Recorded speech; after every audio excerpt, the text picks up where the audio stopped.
Maya's hands were shaking as she stared at the phone. The FBI agent across the table leaned forward. "Miss Torres, do you understand what you're holding? This isn't just evidence. This is $10 million walking away." She thought about Lily, about the cardboard in their shoes, about the man who'd offered her everything to stay silent.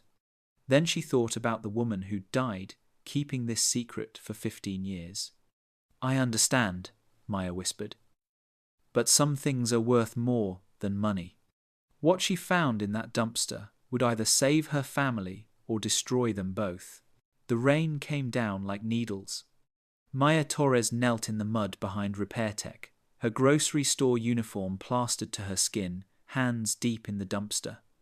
11 o'clock on a Tuesday night, 3 days until rent was due. $340 short.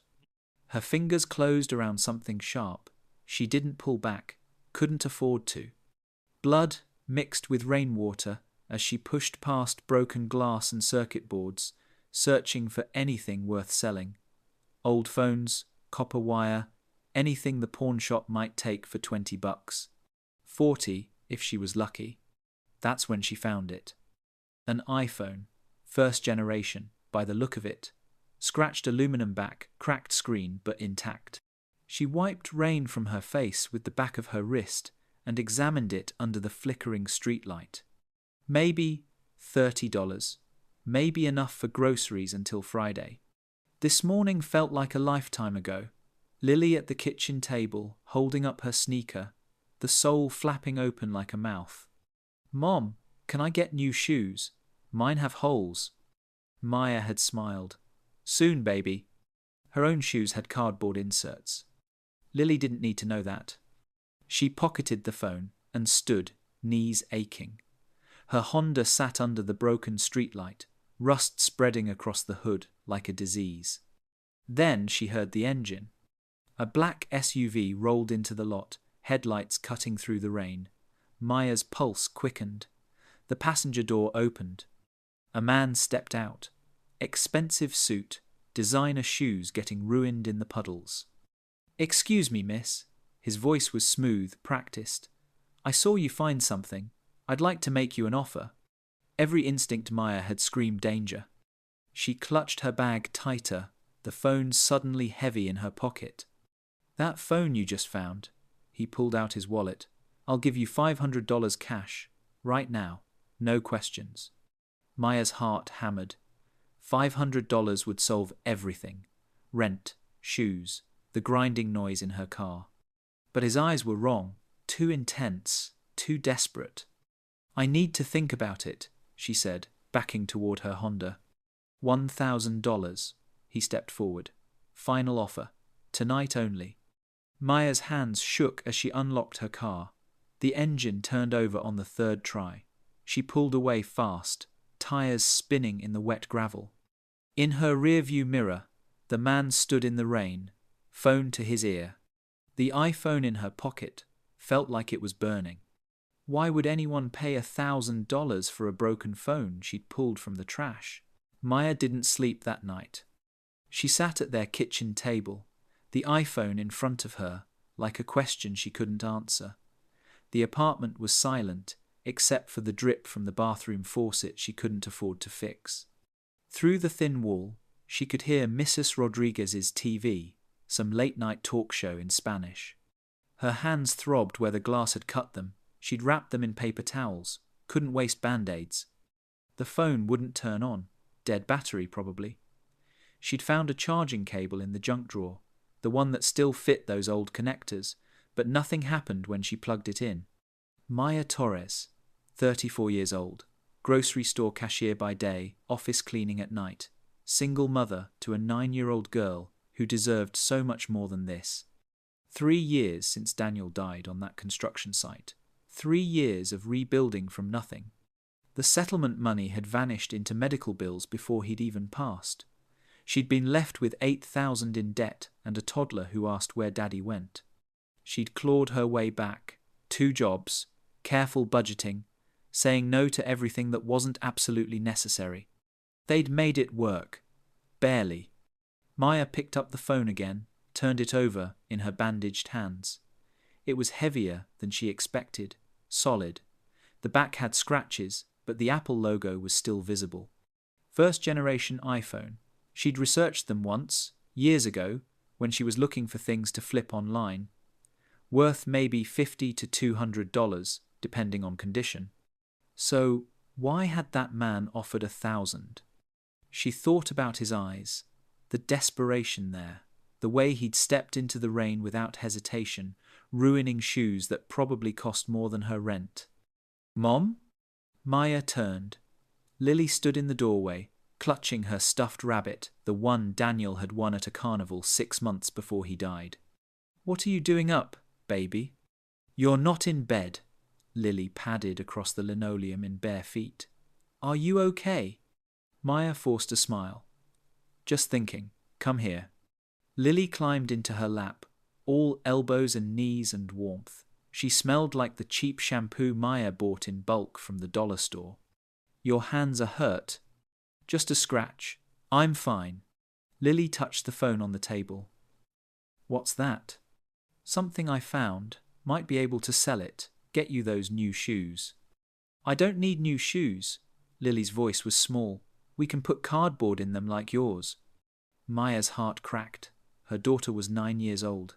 She shouldn't know about cardboard inserts. "You're getting new shoes," Maya said firmly. "Real ones." She looked at the phone again. $50 at the pawn shop, maybe. Or $1,000 from a stranger who set off every alarm bell she had. Or maybe, just maybe, something else entirely. In the morning, she'd take it somewhere legitimate, get it appraised properly, figure out what she actually had. Because Maya Torres didn't take shortcuts, and she didn't make deals in dark parking lots with desperate men in expensive suits. Daniel had taught her that. "Stay honest, Maya," he'd said in the hospital, his hand weak in hers. "That's all we have that matters." She'd kept that promise for 3 years. She wasn't about to break it now. Morning came too early. Maya's alarm went off at 5:30. She silenced it before it could wake Lily, then dragged herself off the couch, where she'd finally fallen asleep around 3.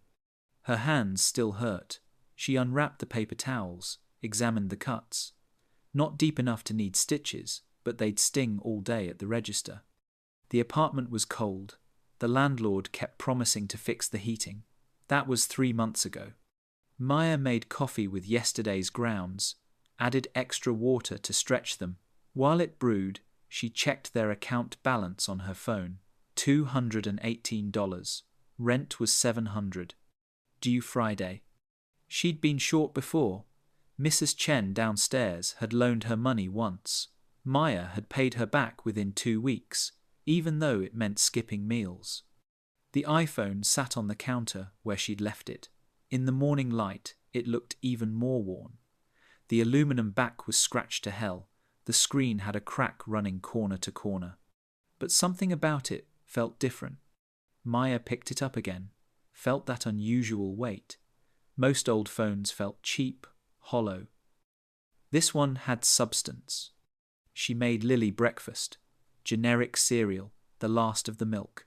Her daughter ate slowly, carefully, making it last. Another thing 9-year-olds shouldn't have to do. "Mom, your hands." "They're okay, baby, just clumsy." Lily studied her with those dark eyes that saw too much. Daniel's eyes.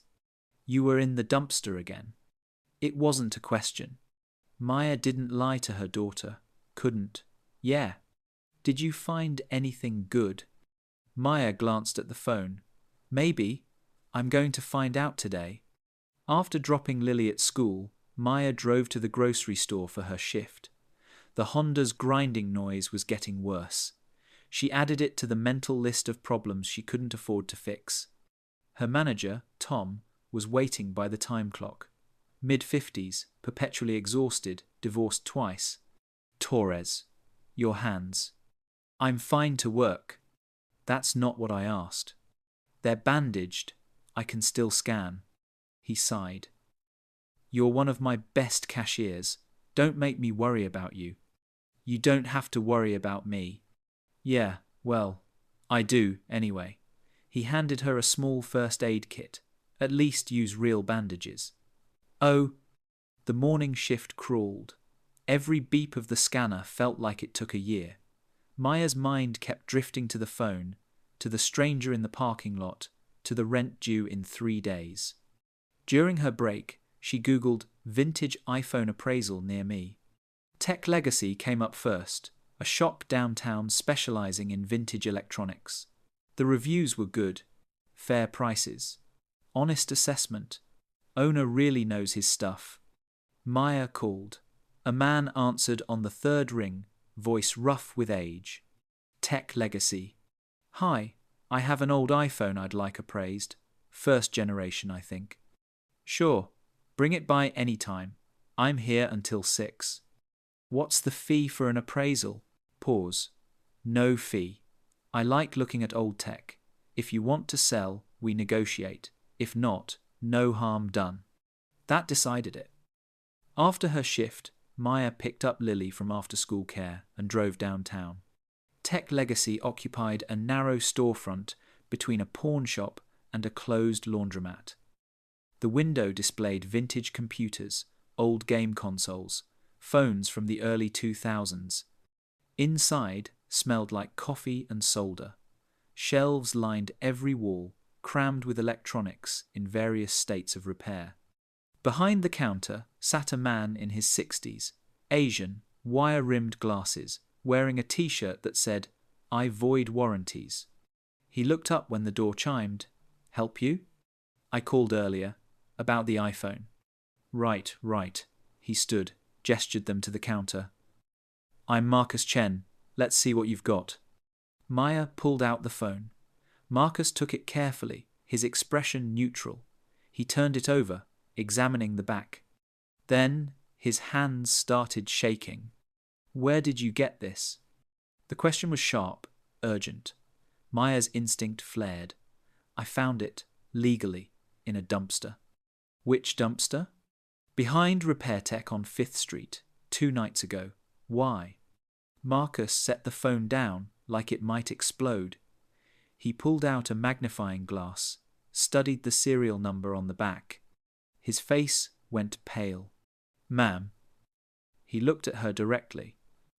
"I need you to understand something. This isn't just any iPhone." Lily tugged Maya's sleeve. "Mom, what's wrong?" "Nothing, baby. It's okay." But it wasn't okay. Marcus was pulling out reference books, checking numbers, his hands still trembling. The serial number. It matches Apple's records of pre-release units. Prototype phones they gave to select people for testing before the 2007 launch. Maya's mouth went dry. What does that mean? It means this phone was never supposed to leave Apple. Only about 50 or 60 of these exist in the world. Most were destroyed or locked in archives. He looked at her again, his eyes serious. "Mom, if this is authentic, if it still contains original, unreleased software or development data, collectors would pay millions for it." The word hung in the air like smoke. Millions. Maya sat down hard on a stool by the counter. Lily pressed against her side. "That's not possible," Maya said. "It was in a dumpster. Someone threw it away. Or someone hid it and forgot about it. Or someone died and their family didn't know what they had." Marcus was still examining the phone, his professional demeanor returning. "I can't authenticate this alone. We need specialists. But if I'm right." He trailed off, looked at her with something like pity. "Ma'am, you're going to have problems. The moment this goes public, you'll have collectors, corporations, people claiming ownership. This isn't just valuable. It's historically significant." Maya thought about the man in the parking lot, his desperate eyes, his $1,000 offer. He'd known. Somehow, he'd known what this phone was worth. "Can you power it on?" she asked. "Not without the right equipment. The battery's dead, probably degraded completely. We'd need to bypass it, power the device directly. That requires specialized tools." "Do you have them?" "No, but I know people who do." Marcus pulled out his phone. "Give me a day to make some calls. In the meantime, don't tell anyone about this. Don't post about it online. Don't take it to other shops. Why not? Because there are people who'd steal this from you without blinking, and some who'd do worse than steal. Maya felt cold. She thought about their apartment, the broken lock on the door she couldn't afford to replace. I can keep it here if you want, Marcus offered. I've got a safe, better security than most banks. Every instinct told Maya not to let the phone out of her sight. But she looked at Lily, thought about someone breaking into their apartment while they slept. No, I'll keep it, but I need to know you're serious, that this isn't some scam. Marcus wrote down a number on the back of his business card. That's my personal cell. Call me anytime, day or night. I'm not trying to scam you, miss. Torres. Maya Torres. Miss Torres, I've been in this business 40 years. I've seen rare things. But this? 1B. He gestured at the phone. This could change your life. The question is whether you're ready for that kind of change. They left as the sun was setting. Maya drove home carefully, checking her rearview mirror every few seconds. The phone sat in her purse like a live grenade. That night, after Lily was asleep, Maya Googled iPhone prototype and Apple pre-release. The articles that came up talked about phones selling for hundreds of thousands at auction. One prototype iPod had gone for almost $1 million, but those were working devices with verified provenance. Maya had a broken phone from a dumpster and a stranger willing to pay $1,000 for it. She opened her banking app again. $218, 3 days until rent. Her phone buzzed. Unknown number. The text message was short. I know you still have the phone. $50,000 cash. Tomorrow. Final offer. Maya's blood turned to ice. She checked the door locks, wedged a chair under the handle like she'd seen in movies. Then she texted Marcus Chen. Someone's threatening me. What do I do? His response came in seconds. Don't engage. Don't respond. I'm calling some people. You're going to need help. Maya sat on her couch in the dark, listening to every sound in the building, the phone clutched in her bandaged hands. She'd wanted to sell it for $20, get Lily new shoes, maybe buy groceries without counting every penny. Now, she was sitting on something worth millions. And someone out there knew it. Marcus called at 7 the next morning. I've got people coming in at 2 this afternoon. Can you make it? Maya was already awake, hadn't really slept. Every creak in the building had her sitting up, checking the locks. What people? David Reeves, he's a tech authenticator, works for major auction houses. And Dr. Elena Vasquez, she worked on the original iPhone project at Apple. Maya's stomach flipped. They're coming here? To your shop? No. Private lab across town. More secure.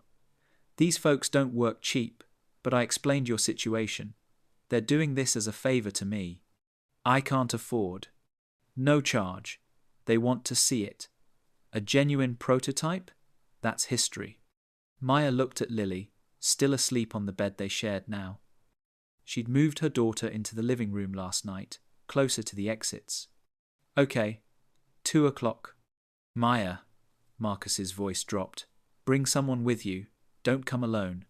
She thought about her options. Her co-workers wouldn't understand. Mrs. Chen from downstairs was 83. Her ex-sister-in-law had stopped returning calls years ago. I don't really have anyone. Silence on the line. Then, I'll pick you up. Noon. We'll get lunch first.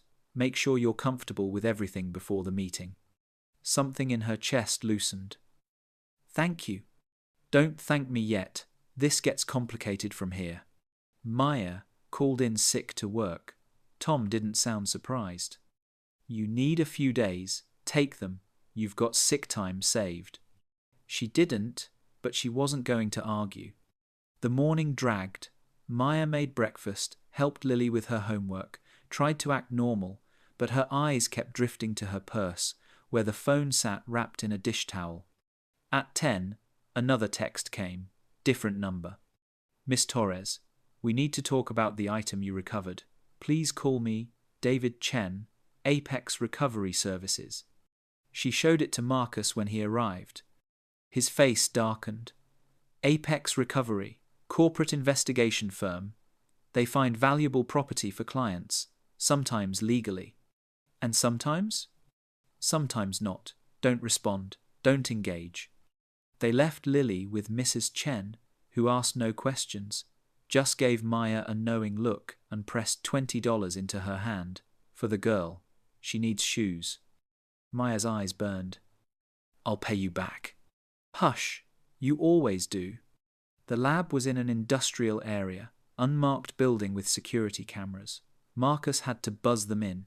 Inside looked more like a museum than a workplace, climate-controlled, everything white and clean. David Reeves was waiting. 40-something, expensive suit, the kind of careful grooming that spoke of serious money. But his handshake was firm, genuine.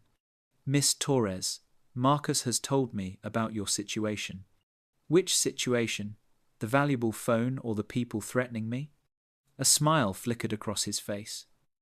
Both, and they're probably related. Dr. Elena Vasquez arrived minutes later. She had white hair pulled back in a bun, kind eyes, moved with the precision of someone who'd spent decades working with delicate technology. Marcus. She embraced him. You said this was important. See for yourself. Maya unwrapped the phone, set it on the examination table. Dr. Vasquez approached slowly, put on magnifying glasses. She picked up the phone, turned it over, and gasped softly. Oh my God. You recognize it? David asked. The serial number, the manufacturing marks. Her hands were shaking. I know this phone. I know this specific unit. Maya's pulse quickened. How is that possible? Dr. Vasquez looked up, her eyes bright. Because I worked on the original iPhone project. I was part of the team. And this phone. She traced the edge with one finger. This was Jonathan Ives' personal test unit. The room went silent. Apple's chief designer, David whispered. His test unit would have everything, Doctor. Vasquez continued. Unreleased designs, development notes, rejected features, things that never made it to production. She looked at Maya. Do you understand what this means? That it's valuable. It's valuable. That it's priceless. This is a piece of design history. Museums would fight over this. Collectors would pay. She trailed off, calculating. $8 to $10 million. Possibly more. Maya sat down hard in a chair. 8 to 10 million. She thought about her $218 bank balance, about cardboard in shoes, about reusing coffee grounds. Can you power it on? Her voice came out hoarse. We can try, but we need to be careful. If we damage the internal memory, we destroy the value. They worked for over an hour, setting up a specialized power supply. David photographed everything, documenting the process. Dr. Vasquez worked with surgical precision, opening the phone's casing. The battery's completely degraded. We'll bypass it, power the device directly from the bench supply. Maya watched, hardly breathing. Inside the phone, the components were pristine. But there was something else, handwritten notes on the internal casing in permanent marker. Dr. Vasquez leaned in close. Property of JM, do not distribute. JM, David said. Jonathan Ive. No, Dr. Vasquez frowned. Ive's initials are J-I-J-M would be. Her face changed. James Milford. He was VP of Product Planning. Left Apple suddenly in 2008. Something cold settled in Maya's stomach. Why did he leave? Officially. Personal reasons. Unofficially. Dr. Vasquez glanced at David. There were rumors, securities violations. Nothing was ever proven. David was already on his laptop, typing rapidly. James Milford, venture capitalist, worth approximately $300 million. He looked up. And on the board of Apex Recovery Services. The pieces clicked into place. He's the one threatening me. Maya said quietly. Not directly, but yes, he's almost certainly behind it.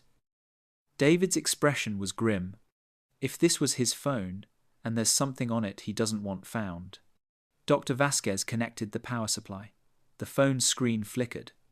The Apple logo appeared, but different a development version, with debug information scrolling across the screen.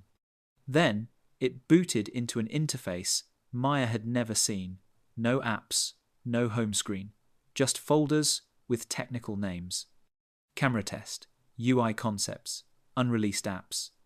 And one more, personal. Dr. Vasquez's finger hovered over it. We shouldn't open these files without proper forensic equipment. If there's sensitive data, we could corrupt it.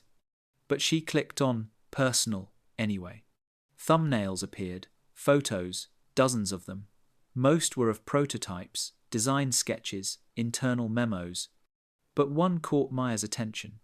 A woman, early 30s, dark hair, holding an iPhone and smiling at the camera. The photo was dated 2007. Something about her face was familiar, but Maya couldn't place it. Who is that? She asked. Dr. Vasquez zoomed in on the photo's metadata. The file name is Patricia, Org 7. David was typing again. Patricia Milford, James Milford's wife. They divorced in 2009. Ex-wife, then, Marcus said. No. David's voice was strange. She died in 2023. Patricia Brennan, she took back her maiden name after the divorce. Maya's blood ran cold. Brennan. The repair tech owner said the phone came from an estate sale. A woman named Patricia Brennan.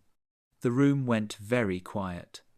So, the phone belonged to Milford, Marcus said slowly. He gave it to his wife. They divorced. She kept it. She died. Her family didn't know what it was. They threw it out. And now Milford wants it back, David finished, desperately. Dr. Vasquez was scrolling through more files. There's something else here. Encrypted data, not part of the original iOS build. She opened a folder labeled Insurance. Inside were files. Investment, records. XLSX, trading, data, PDF, evidence, doc. Evidence, doc. Someone used this phone to hide information, Dr. Vasquez whispered. David's face had gone pale. Insider trading.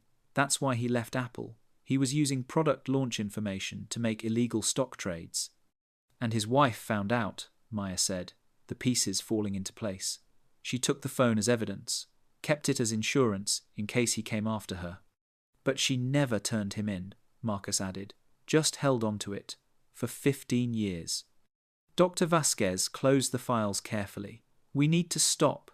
This isn't just about authentication anymore. This is evidence of a crime. Maya's phone buzzed. Another text, another number. Miss Torres, this is your final warning. Return the property or face legal consequences. We know where you work. We know where you live. We know where your daughter goes to school. Her hands went numb. They'd threatened Lily. David saw her face. What is it? She showed him the message. His expression hardened. That's a direct threat. We need to involve law enforcement. If I go to the police, what happens to the phone? Maya's voice shook. Do I lose it? Does it become evidence? Probably, but you'll be safe. Your daughter will be safe. Maya looked at the phone on the table. $8 to $10 million. Lily's entire future. College, a real home, security they'd never known. Or safety right now. Daniel's voice echoed in her head. Stay honest, Maya. That's all we have. But what good was honesty if Lily wasn't safe? There's another option, Doctor, Vasquez said quietly. We contact Apple directly, tell them what we found. They have resources, security, legal teams. They can protect you while we sort this out. David nodded. And if there's evidence of insider trading involving their executives, they'll want to control the narrative. They won't let anything happen to you.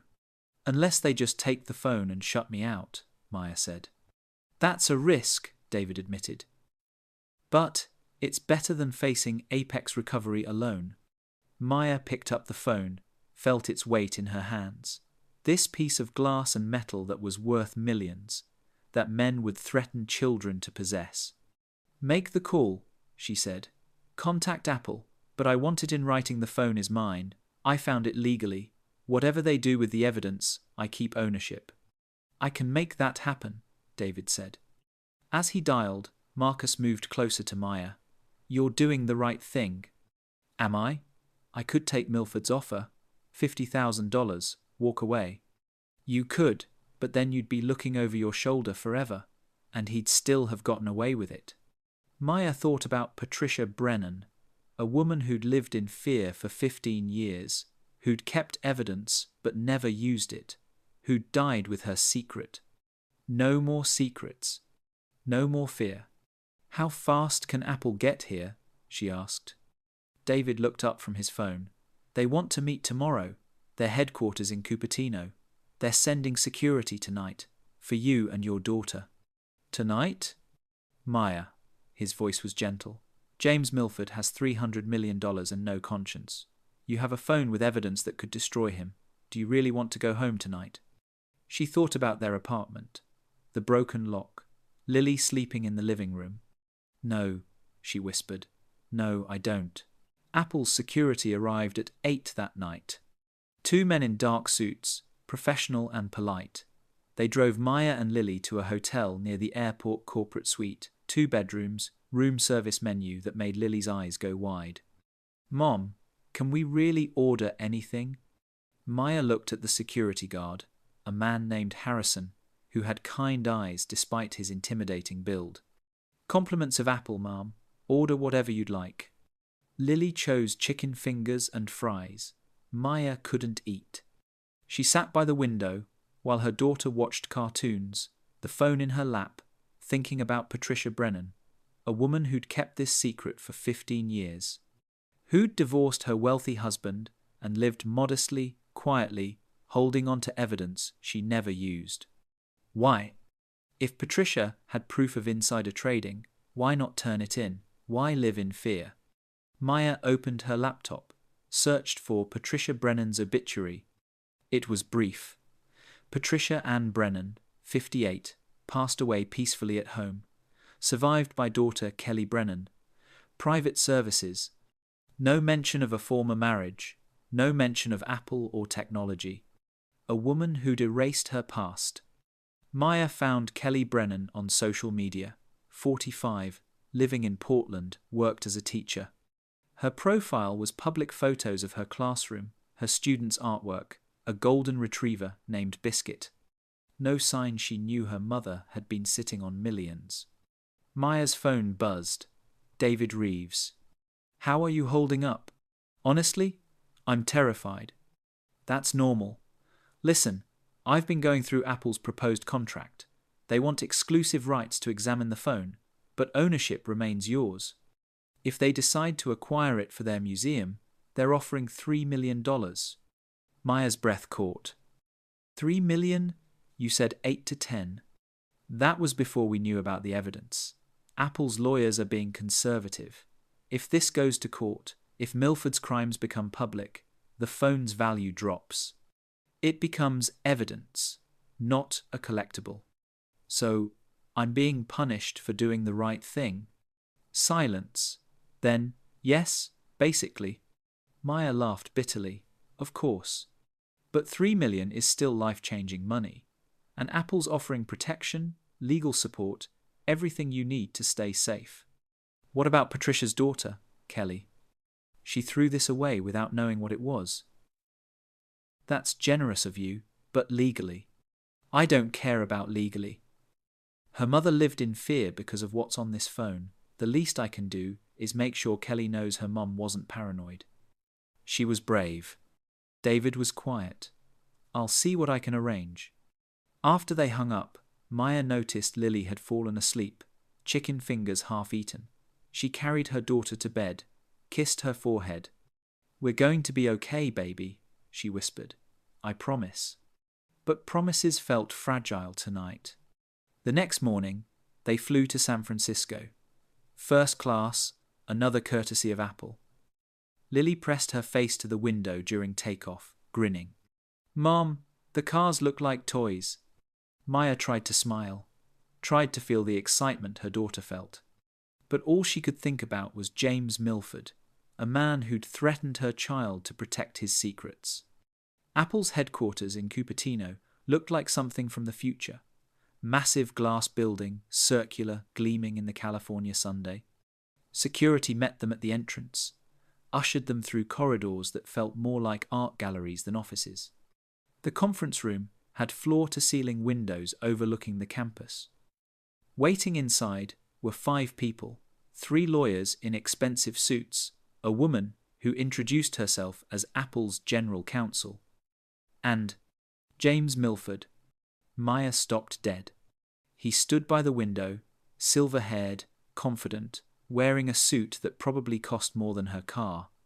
When he turned, his smile was warm, disarming. "Miss Torres, I'm so glad we could finally meet properly." David stepped in front of Maya. "What is he doing here?" The general counsel, Jennifer Wu, according to her nameplate, spoke smoothly. "Mr. Milford has been brought in as a consultant. The phone was originally his property, and he has valuable insight into its history. He's been threatening my client."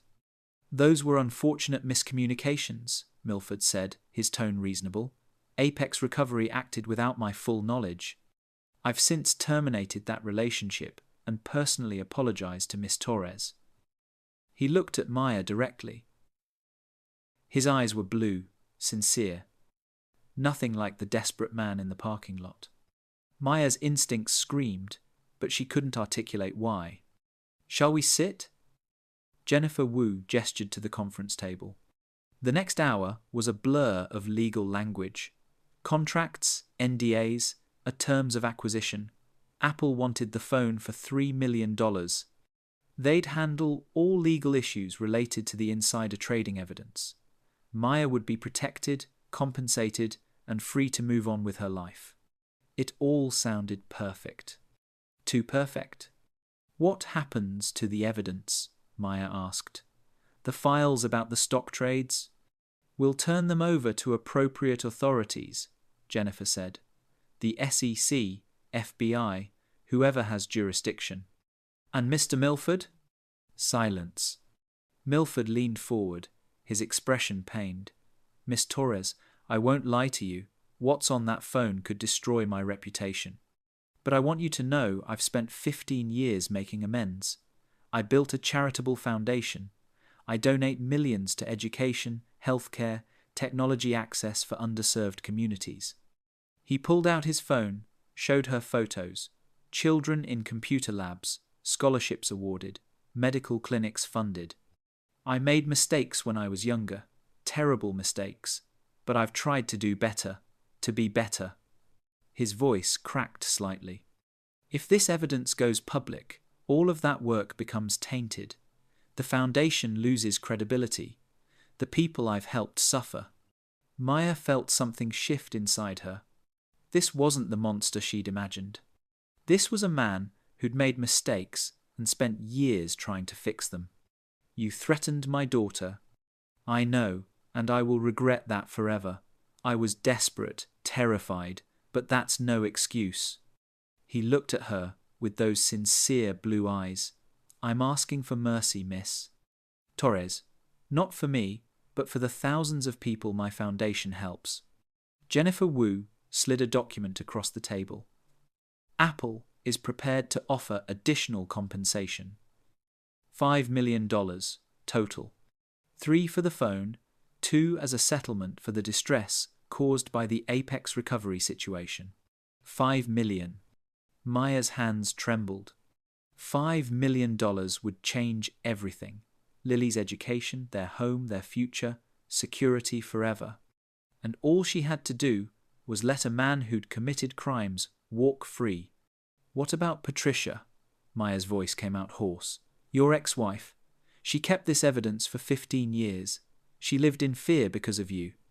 Milford's mask slipped for just a second, Something cold flickered in his eyes.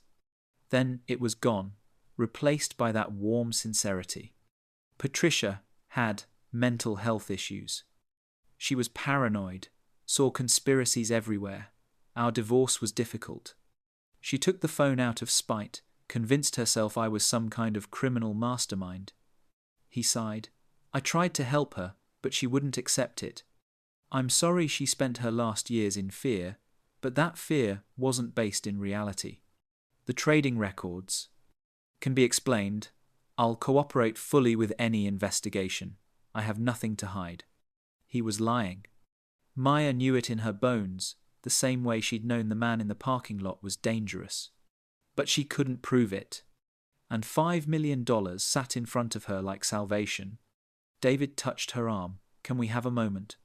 Jennifer Wu nodded. Of course. Take your time. They stepped into a hallway. David's face was grave. He's playing you. I know. That story about Patricia having mental health issues, it's textbook. Discredit the witness, make her seem unreliable. I know. So why are you hesitating? Maya looked through the glass at Lily, sitting in a waiting area with Harrison, playing games on his phone, smiling. When was the last time she'd seen her daughter smile like that? Because I'm tired, Maya whispered. I'm so tired of struggling, and $5 million means Lily never has to know what it's like to have cardboard in her shoes. David's expression softened. I understand, but Maya, if you take this deal, you're helping him get away with it. Patricia kept this evidence for a reason. She wanted someone to use it. She had 15 years to use it herself. She didn't. Maybe she was waiting for someone brave enough. The words hit like a slap. Maya thought about Daniel. His last words, stay honest, Maya, that's all we have. She thought about Patricia Brennan, dying with her secret. She thought about James Milford's cold eyes when she'd mentioned Patricia's name. I need to know something first, Maya said. They went back into the conference room.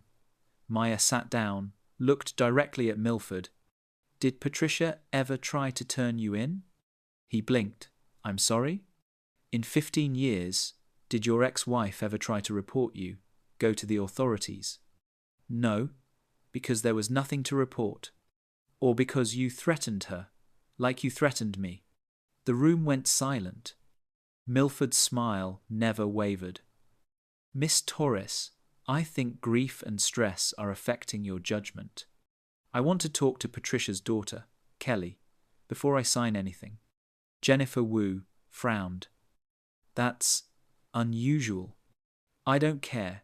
Kelly threw this phone away. She deserves to know what her mother was protecting, and I want to hear what she has to say about her mother's mental health. Milford stood abruptly. This is ridiculous. I've apologized. I've offered generous compensation. Then you won't mind if I talk to Kelly. His mask cracked. For just a moment, Maya saw the real James Milford, cold, calculating, furious. Fine, he said through clenched teeth. Talk to whoever you want, but this offer expires in 24 hours. He walked out, the lawyers following. Only Jennifer Wu remained. She studied Maya with something like respect. You're either very brave or very foolish. Maybe both, Maya said. I'll have our people contact Kelly Brennan, set up a call. As they left the conference room, David pulled Maya aside. What are you doing? Finding out the truth, the real truth. And if Kelly confirms Milford's story, if Patricia really was paranoid? Maya looked at the phone in her purse, felt its weight. Then I'll know I tried. That night, in their hotel room, Maya couldn't sleep. She pulled out her laptop, searched for more information about Patricia Brennan, and found something she'd missed before. A blog post from 2009. Patricia had written about her divorce, her new life, her fears. The blog was deleted now, but the Internet Archive had saved one entry. Maya read it 3 times, her blood running colder each time. He told me no one would believe me, that I was just a paranoid ex-wife. But I have proof, I have evidence, and someday someone will find it. Someone will make sure he doesn't get away with it.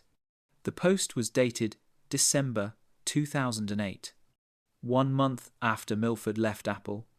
Patricia hadn't been paranoid. She'd been terrified. And she'd been right. Kelly Brennan agreed to a video call the next morning. Maya sat in the hotel room, laptop open, hands trembling. Lily was with Harrison getting breakfast downstairs. David and Dr. Vasquez sat nearby, silent witnesses. The screen flickered. Kelly appeared 45, tired eyes, sitting in what looked like a classroom. Behind her, alphabet letters decorated the walls. Miss Torres, Apple said you wanted to talk about my mother. I'm sorry for your loss, Maya began. And I'm sorry for what I'm about to tell you. She explained everything. The phone, the evidence, Milford's offers, his claims about Patricia's mental health. Kelly's face remained neutral until Maya mentioned the paranoia accusation. Then, something broke. My mother wasn't paranoid, Kelly's voice shook. She was scared. There's a difference. Can you tell me why? Kelly looked away, composing herself. When she spoke again, her words came slowly, carefully. Mom married James Milford in 2004. He was charming, successful, everything she thought she wanted. She worked as his assistant at Apple, handled his scheduling, his correspondence. She paused, wiping her eyes. In 2007, she started noticing things, patterns. He'd get phone calls right before major product announcements, then make huge stock trades. She thought it was just good timing at first. Then she found emails. On the phone, Maya said. On that phone. He'd given it to her as a gift, but he didn't know she'd figured out his passcode. She saw everything. Trading instructions, coordination with other executives, offshore accounts. $47 million in illegal profits over 3 years. David leaned forward. Why didn't she report it? Kelly's laugh was bitter. She tried. She went to Apple's compliance office in September 2008. 2 days later, she was fired. Performance issues, they said. A week after that, someone broke into her apartment. Nothing was stolen, but her files were gone through. Her laptop was taken. They threatened her, Maya whispered. They destroyed her. James filed for divorce, claimed she was unstable. He had lawyers, money, connections. She had nothing.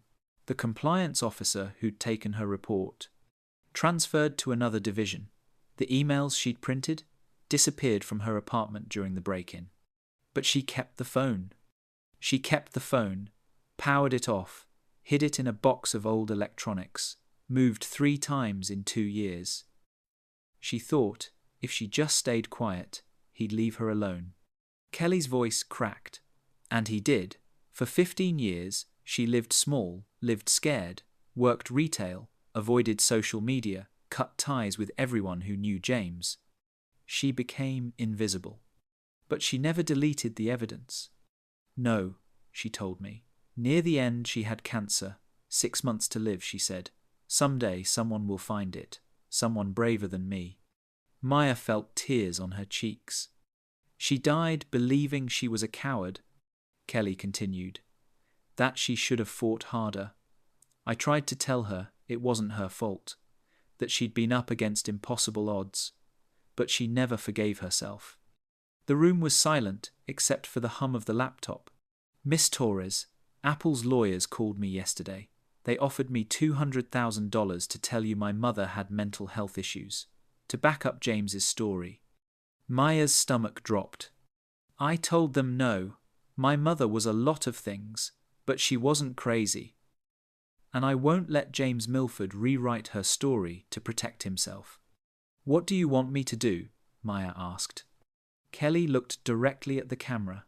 Whatever my mother couldn't, use the evidence, make sure he doesn't get away with it, show the world she was telling the truth.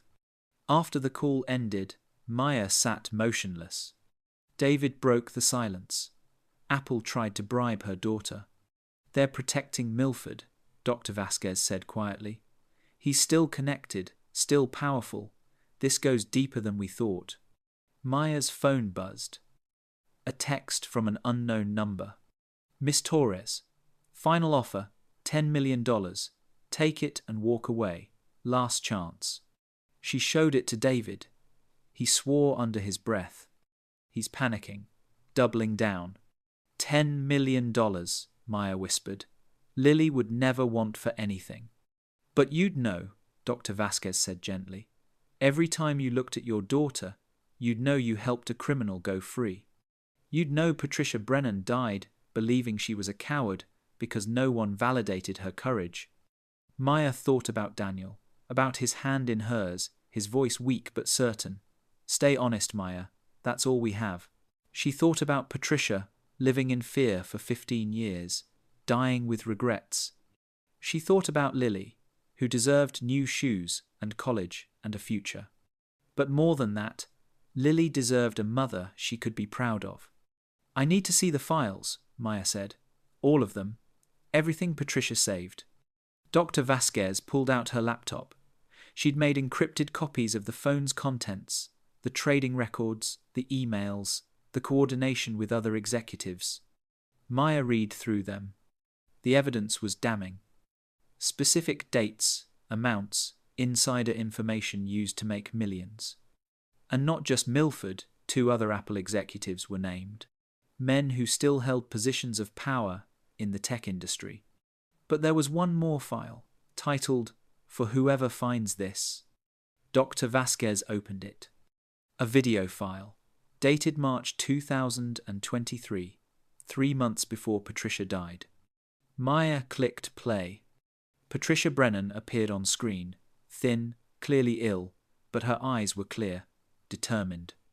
My name is Patricia Ann Brennan. If you're watching this, I'm probably dead. Her voice was steady, matter of fact. In 2008, I discovered that my husband, James Milford, was using his position at Apple to commit securities fraud. I tried to report it. I was threatened, discredited, and forced into silence. She held up the phone to the camera. This phone contains evidence of his crimes. Emails, trading records, coordination with other executives. I've kept it hidden for 15 years because I was afraid. Afraid of what he'd do. Afraid no one would believe me. Afraid I'd lose everything. Patricia's composure cracked slightly. I was a coward. I should have fought harder, but I'm not expecting forgiveness. I'm just asking that whoever finds this, please, don't let him win. Don't let him rewrite history to make me the crazy ex-wife. She leaned closer to the camera. James Milford is not a philanthropist trying to make amends. His foundation is image management. He's not sorry for what he did. He's sorry he might get caught. And if he's threatening you, bribing you, using his lawyers and his money to make this go away, Patricia's voice hardened. Then you know I was telling the truth. Fight him, for every woman who was called crazy when she told the truth. For every victim who was silenced. For me. The video ended. Maya sat staring at the blank screen, tears streaming down her face. David spoke softly. She made this for you. She knew someone would find the phone eventually. She was hoping for someone who'd do what she couldn't. She wasn't a coward, Maya whispered. She survived. For 15 years she survived. And now you get to finish what she started, Dr. Vasquez said. Maya wiped her eyes, picked up her phone, looked at the text offering $10 million. She thought about everything she could buy, everything Lily could have. Then she thought about Lily growing up, becoming a woman in a world where powerful men got away with destroying women who told the truth. She thought about what kind of mother she wanted to be. What kind of person? Maya deleted the text. She called the one person she trusted completely. Detective Kim, it's Maya Torres. I need to report a crime. Multiple crimes, actually, and I have evidence. David smiled. You're sure? I'm sure. Maya looked at Patricia's frozen image on the screen. Someone has to be brave enough. Might as well be me. Dr. Vasquez reached across and squeezed her hand. Patricia would be proud. I hope so, Maya said, because I'm about to burn down a very powerful man's life, and I have a feeling he's not going to go quietly. Outside the hotel window, the California sun was setting, painting the sky orange and gold. Maya watched it, the phone in her lap, Patricia's courage flowing through the device like electricity. Tomorrow, she'd contact the FBI, the SEC, every authority that could prosecute James Milford for his crimes. Tonight, she'd hold her daughter and explain why sometimes doing the right thing meant walking away from $10 million. She hoped Lily would understand. She hoped Daniel would be proud. She hoped Patricia Brennan, wherever she was, finally felt vindicated. The phone buzzed one more time. James Milford's number. She let it ring. And ring. And ring. The FBI arrived within hours. 2 agents from their white-collar crime division, professional and thorough. Maya handed over the phone, signed statements, walked them through everything Patricia had saved. Detective Kim stayed with her through it all, a steady presence. "You're doing the right thing," Kim said quietly while they waited. Then, "Why does it feel so hard?" "Because the right thing usually is." The investigation moved quickly. The evidence was too detailed, too specific to ignore. Trading records matched SEC filings. Emails contained instructions that left no room for interpretation. Patricia's video provided context that made denial impossible. 3 weeks later, federal prosecutors announced indictments. James Milford, securities fraud, insider trading, conspiracy, facing up to 20 years. 2 other former Apple executives, similar charges. And Apple itself faced investigations into how their compliance department had handled Patricia's 2008 report. The news broke like a storm. Maya watched from the safety of Marcus Chen's guest room, where she and Lily had been staying. Her apartment had been broken into twice after she'd gone to the FBI. Nothing taken, but the message was clear. Marcus had insisted they stay with him. "I've got space and better locks." The media wanted interviews.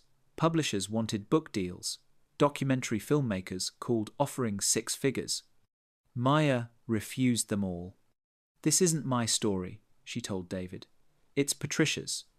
Instead, she worked with Kelly Brennan to establish something real, the Patricia Brennan Foundation for Whistleblower Support. Legal aid, protection services, counseling for people who faced retaliation for reporting corporate crimes. Apple, desperate for damage control, donated $3 million as a settlement. Maya didn't touch it. Every penny went to the foundation. "Mom," Lily looked up from her homework one evening. "Emma at school said her dad said, 'You're famous.'" "Not famous, baby. Just visible." "What's the difference?" Maya thought about it. Famous means people know your name. Visible means people see what you did. There's a difference. Lily considered this. "I like that you're visible." "Yeah?" "Yeah, you showed everyone that doing the right thing matters." Maya pulled her daughter close, breathing in her strawberry shampoo smell. "You know we could have had a lot of money, right? If I'd made different choices." "I know. Does that bother you?" Lily was quiet for a moment. "Would we have been happy?" Maya thought about Patricia Brennan, living in fear for 15 years, about James Milford, charming and hollow, building a life on lies. "No," she said honestly. "I don't think we would have been. Then I'm glad you chose this." The trial lasted 3 months. Maya testified for 2 days, walking the jury through how she'd found the phone, what she'd discovered, the threats and bribes she'd received. Kelly Brennan testified about her mother's fear, her death, her regrets. Patricia's video played in the courtroom. People wept. James Milford sat stone-faced throughout, his expensive lawyers flanking him like guards. But the evidence was overwhelming. The jury deliberated for 6 hours. Guilty on all counts. 18 years in federal prison. Maya wasn't in the courtroom when the verdict was read. She was at work, restocking shelves at the grocery store where she still worked part-time. Tom found her in aisle 7. Torres, it's on TV. They watched together on the break room television, Milford being led out in handcuffs, his face finally showing something real fear. You did that, Tom said quietly. Patricia did that. I just finished it. 6 months after the verdict, Maya stood in a cemetery in Portland. Patricia Brennan's grave was simple, just her name, her dates, beloved mother. Maya laid flowers, white roses, Patricia's favourite, according to Kelly. I hope you can rest now, Maya whispered. I hope you know you weren't a coward. You were brave enough to survive, and smart enough to leave evidence for someone who could finish what you started. A breeze rustled through the trees. Thank you for being that brave, for leaving the phone where someone would find it, for trusting that someday someone would do the right thing. Kelly appeared beside her, carrying her own flowers. She'd be proud of you, Kelly said. I hope so. I know so. You gave her something she never had: vindication. The world knows she was telling the truth. That's everything. They stood together in silence, two women connected by a phone that had bridged 15 years of silence. That night, back in their new apartment, small but safe, with proper locks and a landlord who fixed things, Maya tucked Lily into bed. Mom, do you ever wish you'd taken the money? Maya thought about it honestly. Sometimes, when the car breaks down, when I'm counting pennies for groceries. But then I remember how it felt when I deleted that text, when I called Detective Kim, when I chose truth over money. How did it feel? Like I could breathe again, like I was the person your dad always believed I was. Lily smiled. I think he'd be proud. I think so too. After Lily fell asleep, Maya sat on their small couch, the same one from their old apartment. So much had changed. So much had stayed the same. She pulled out her phone, a new one, nothing special, and opened her photos. One picture she'd saved, the old iPhone, that first-generation prototype that had changed everything. It sat now in the FBI's evidence vault, its secrets finally revealed. But Maya didn't need it anymore. She'd found something more valuable than what it was worth. She'd found proof that one person's courage, even delayed, even imperfect, could change the world. That truth was worth fighting for.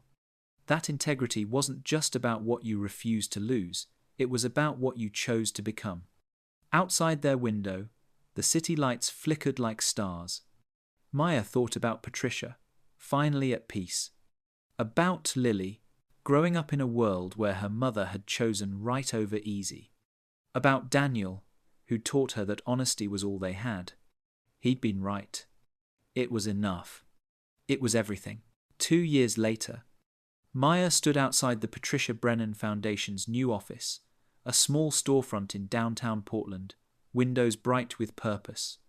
Inside, 3 full-time staff members helped whistleblowers navigate the impossible: legal battles, media pressure, threats from powerful people who didn't want the truth told. The foundation had helped 47 people so far, protected them, believed them, given them what Patricia never had: someone on their side. Kelly Brennan ran the foundation now. She'd left teaching to honor her mother full-time. We got another call today, Kelly said, meeting Maya at the door. Woman in Seattle found evidence of environmental violations at her company. She's terrified. What did you tell her? That she doesn't have to be brave alone. Maya smiled.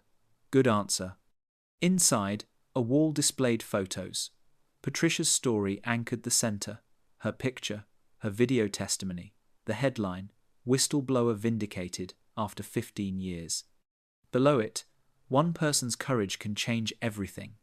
Maya's phone buzzed. Lily, texting from school, Mom, got an A on my history project. About women who told the truth when no one believed them. I wrote about Patricia. Teacher says it's the best one she's ever read. Maya's eyes burned. She typed back, Your dad would be so proud of you. I know I am. That evening, Maya drove to the grocery store for her shift. The same store, the same job, the same routine. But she didn't mind anymore. Tom met her at the employee entrance. Torres, package came for you. Inside was a letter from the Smithsonian. They wanted to create an exhibit about Patricia's story, about courage delayed but not denied, about one phone that bridged 15 years of silence. They wanted to display the iPhone itself. Maya thought about that night in the rain, kneeling by a dumpster, hands bleeding, desperate for $20. She'd found something worth millions. But what she'd really found was proof that some things matter more than money. Truth matters. Justice matters. Courage, even the terrified kind, matters most of all. She pulled out her phone, texted Kelly.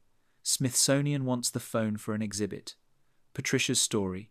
Should we say yes? The response came immediately. Mom would want her story told. So yes. Maya looked at the employee break room, the time clock, her name tag that said simply Maya T. She could have had $10 million. Instead, she had something Patricia Brennan never got: peace. The knowledge that when tested, she'd chosen right over easy. That her daughter would grow up knowing integrity isn't just what you say, it's what you do when no one's watching. Outside, rain started to fall. Maya thought about that night, that dumpster, that moment when everything changed. If she could go back, would she do it differently? Would she walk past that phone? Take Milford's money? Choose the easier path? She smiled. Not in a million years. Some treasures you find in the strangest places. And sometimes, the most valuable thing you can discover isn't what something's worth. It's who you become when you refuse to sell your soul. Maya Torres found a phone worth millions, but what she really found was herself. And that's worth more than all the money in the world. What would you have done? Would you have taken the money or chosen the truth? Sometimes, the hardest choices define who we really are.